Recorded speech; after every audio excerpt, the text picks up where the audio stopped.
সন্তান জন্মের পূর্বে সতর্কতা। অতি দুঃখজনক হলেও সত্য যে বাস্তবে দেখা গেছে যে প্রেগন্যান্ট মায়েরা 9 মাস 10 দিন 40 সপ্তাহ সময় কাটায় অনইসলামী কর্মকাণ্ড করেন।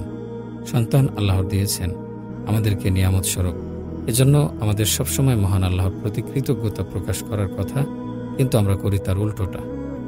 আল্লাহ তাআলা যে সকল কাজ হারাম করেছেন এবং যে সকল কাজ করা পছন্দ করেন না, সেগুলো আমরা প্রেগন্যান্ট অবস্থায় করে থাকি।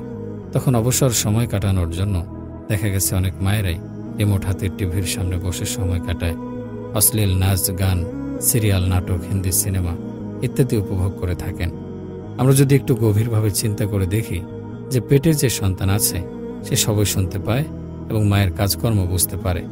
একজন মা যদি ঠিক মতো 5 ওয়াক্ত সালাত আদায় করেন, এ সময় ভালো বই পড়েন, কোরআন তেলাওয়াত করেন, কোরআন তেলাওয়াত শোনেন, কোরআনের তর্জমা শোনেন, হাদিস পড়েন, কোরআনের তাফসির পড়েন, ইসলামিক লেকচার শোনেন এবং দেখেন, তাহলে সেই পেটের সন্তানের উপর কেমন শুভ প্রভাব পড়বে।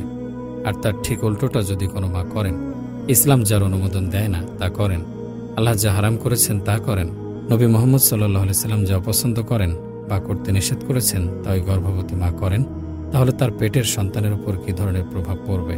একবার চিন্তা করি, আল্লাহর দেয়া নিয়ামত পেটে নিয়ে আল্লাহর অপছন্দ সব কাজ করছি। যিনি সন্তান দিয়েছেন তার ইচ্ছা এই সন্তান সুস্থ হবে নাকি অসুস্থ হবে, এই সন্তান শেষ পর্যন্ত জীবিত থাকবে নাকি মরে যাবে, এই সন্তান বোবা হবে নাকি বিকলাঙ্গ হবে, এ সকল কিছু নির্ভর করছে মহান সৃষ্টিকর্তার উপর।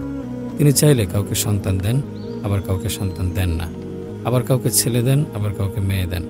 তাই আমাদের সবসময় সন্তানের বিষয়ে মহান আল্লাহ তাআলার নিকট সাহায্য চাওয়া উচিত, তার প্রতি কৃতজ্ঞতা প্রকাশ করা উচিত, তার পছন্দ মতো কাজকর্ম করা উচিত।